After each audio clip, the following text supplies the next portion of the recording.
Question E solve झालं आहे. आता एफ बघा, find approximate square root of number 10 using Bakshali iterative method. ठीक आहे, आपल्याला काय करायचं आहे, स्क्वेअर रूट फाइंड आउट करायचं आहे. कशाचा स्क्वेअर रूट काढायचा आहे, तर 10चा स्क्वेअर रूट काढायचा आहे. ठीक आहे, आणि कोणती मेथड यूज करायला सांगितली, बक्साली इटरेटिव्ह मेथड यूज करायला सांगितलं. ठीक आहे, मग सोल्युशन गिवन काय दिलेलं आहे, गिवन आपल्याला 10 दिलेलं आहे. ठीक आहे, आपल्याला काय फाइंड आउट करायचं आहे, स्क्वेअर रूट फाइंड आउट करायचं आहे. कशाचं, 10चं.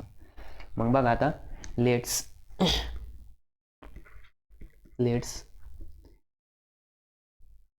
a equals to 10. ठीक आहे, आपण a इक्वल्स टू काय कन्सिडर केलं, 10 कन्सिडर केलं.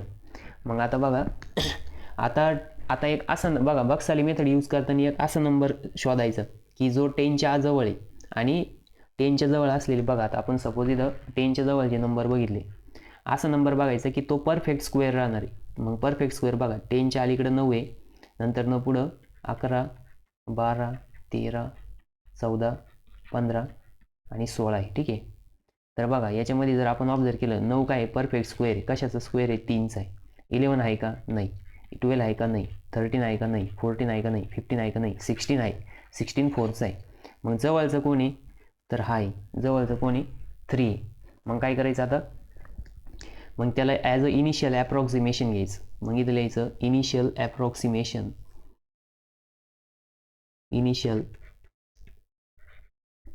ॲप्रॉक्सिमेशन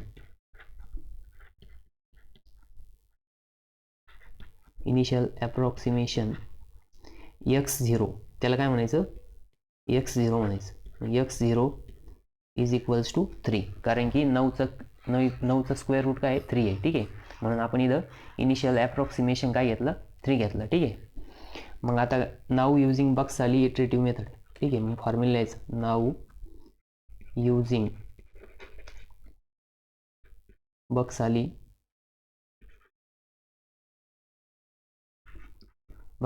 iterative method.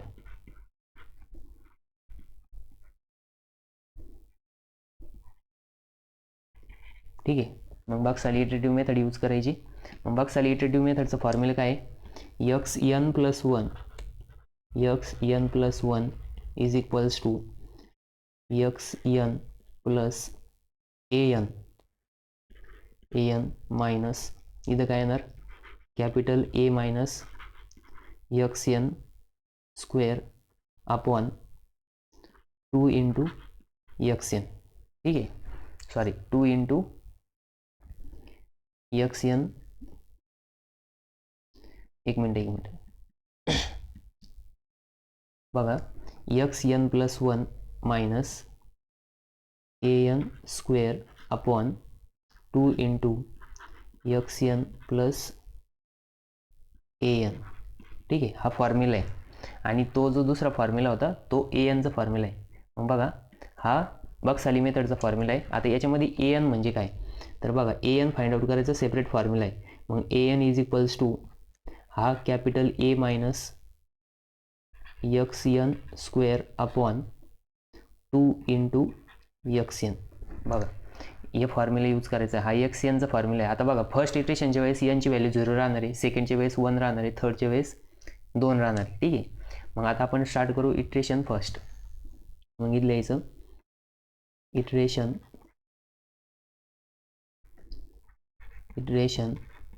First.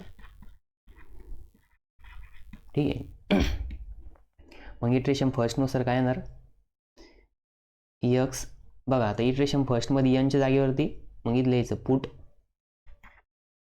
Put n is equals to 0. मग n इक्वल्स टू जर 0 पुट केलं तर फॉर्म्युला काय होणार, xn प्लस 1 म्हणजे 0 प्लस 1 काय येणार आहे, 1 येणार आहे. ठीक आहे, आणि n च्या जागेवरती 0 म्हणजे इथे येणार आहे x0 प्लस a0 मायनस a0चा square upon 2 into x0 plus a0. ठीक आहे, मग आता आपण हा x1चा फॉर्म्युला लिहिला आहे. आता आपल्याला कशाचा फॉर्म्युला लिहायचा, anचा. मग anचा फॉर्म्युला काय येणार आहे, मग a0. ठीक आहे, इथं काय येणार, a0 A0 equals to capital ए तर ॲज इट इज राहणार. त्याच्यानंतर मायनस, आता बघा AN स्क्वेअर म्हणजेच एनच्या जागेवरती 0 आहे म्हणजे x0चा स्क्वेअर अपॉन 2 इंटू XN म्हणजेच A0. ठीक आहे. मग बघा आता आपल्याला सगळ्यात पहिले काय करावं लागेल, A0 फाइंड आउट करावं लागेल. मग A0 कसं फाइंड आउट करायचं बघा, A0 इज इक्वल्स टू, ए किती कन्सिडर केलं तर आपण, ए इज इक्वल्स टू 10 होतं. ठीक आहे. मायनस A0 किती होता 3 म्हणजे 3चा स्क्वेअर अपॉन 2 इंटू ब्रॅकेटमध्ये A0 x0 किती आहे 3 आहे. ठीक आहे. बघा वाटलं तर मी तर साईडला लिहितो. आपला A इज इक्वल्स टू किती होता 10 होता आणि x0 इक्वल्स टू किती आहे 3 आहे. ठीक आहे. मग हे दोन्ही आपण काय करू इथं, त्याच्यावरून आपण काय फाइंड आउट करणार, A0 फाइंड आउट करणार. ठीक आहे. मग बघा इथं काय येणार, A0 इक्वल्स टू काय येणार 10 मायनस 9 अपॉन 6. मग बघा इथं 1/6 येतं. मग 1/6 कॅल्क्युलेटरमध्ये कॅल्क्युलेट करा. बघा 1/6 जर केलं तर ते येतं बघा 1/6 0.16666 येतं. तर आपण 4 डिजिटपर्यंत घेऊ आणि राऊंड अप करू. ठीक आहे. 1 6 6 आणि 7 घेऊ. ठीक आहे. मग आता A0 इज इक्वल्स टू काय आलं 0.1667. ठीक आहे. मग आता बघा आपला A0 आला. मग आता A0 काय करायचा, ANच्या फॉर्म्युल्यात x1च्या फॉर्म्युल्यात पुट करायचं. ठीक आहे. मग बघा x1 इज इक्वल्स टू आता आपला फॉर्म्युला काय होता बघा, इथून मी कॉपी करून घेतो वाटलं त्याला.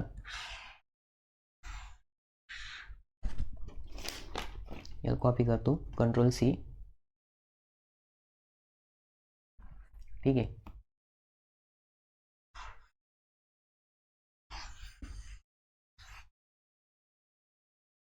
मग बघा आता याच्यामध्ये A0ची व्हॅल्यू पुट करायची. मग इथे येणार आहे x1 is equals to A0 किती आपला x0 आहे 3 प्लस A0 म्हणजे 0.1667 मायनस A0 किती आपला 0.1667 अपॉन 2 इंटू ब्रॅकेटमध्ये x0 किती आपला 3 प्लस 0. याचा स्क्वेअर आहे. ठीक आहे. 0.1667. ठीक आहे. मग आता याचं कॅल्क्युलेटरमध्ये कॅल्क्युलेट करा. मग कॅल्क्युलेटरमध्ये जर कॅल्क्युलेट केलं तर बघा आता इथं किती येणार 3. बघा आता हे 3 प्लस 0.1667 जर केलं तर 3.1667 येणार मायनस 0.1667चा स्क्वेअर अपॉन बघा इथं ब्रॅकेटमध्ये 2 इंटू 3.1667. मग आता याचं काय होईल कॅल्क्युलेटरमध्ये कॅल्क्युलेट करा आणि x1ची व्हॅल्यू फाइंड आउट करा. ठीक आहे. मग x1 is equals to 3.1667 minus bracket 0.1667 square divide by 2 into 3.1667 bracket complete, पुन्हा ब्रॅकेट कंप्लीट. ठीक आहे. मग बघा त्याचं आन्सर येतं 3.1623. ठीक आहे. मग बघा हे काय आलं आपलं स्क्वेअर रूट आलं कशाचं 10चं. मग इथं लिहायचं बघा लास्टला लिहायचं हेन्स approximate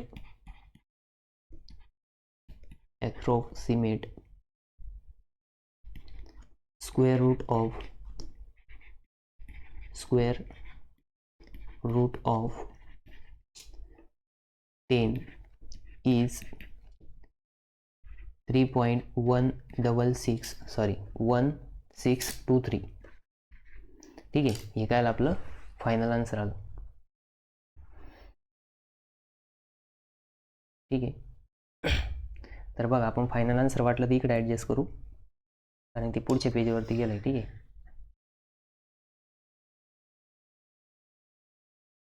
इथनं कॉपी करून घेऊ त्याला.